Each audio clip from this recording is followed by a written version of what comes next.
দেখো, বিকেলবেলায় কিন্তু কারোরই বাড়িতে থাকতে ভালো লাগে না। তোমরা কে কে বাড়িতে থাকো না একটু কমেন্ট করে জানাও তো। আমি কিন্তু ছোটোবেলায় বিকাল হলেই বেরিয়ে পড়তাম খেলতে। আমাকে বাড়িতে আমার মা বাবা আটকে রাখতে পারতো না।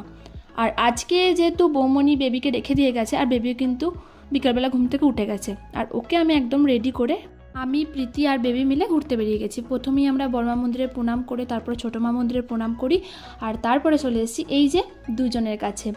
আর বেবি ছোটো থেকেই খুব গরু ভালোবাসে, সেই জন্য ওকে গরুর কাছে নিয়ে গেছিলাম, আর ও গিয়ে প্রচণ্ড মজা করছিল। তারপর ওখান থেকে গিয়ে আমরা গেলাম আমাদের বাড়ির পাশে টুম্পা দিদির বাড়ি।